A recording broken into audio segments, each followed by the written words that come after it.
បាទម៉ោង 3:42 នាទីម៉ោង 3:42 នាទីចាស់កំពុងបបួលគ្នាធ្វើត្រីនេះគឺកបោចោលទៅឲ្យខ្លាញ់ត្រីគូទួបាទត្រីតាមចាប់ហើយ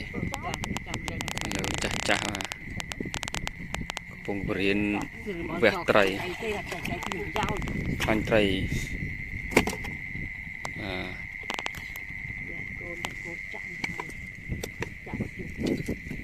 អូអ៊ំមានអីគូពីលើទៀត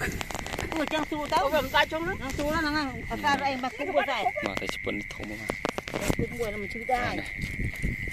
ស្ពិនបាទស្ពិនសុតធម្មជាតិនេះនៅកេះទៀតហើយនេះធំទុកប្រឡាក់មកដុំចេទុកមកដុំមកធំ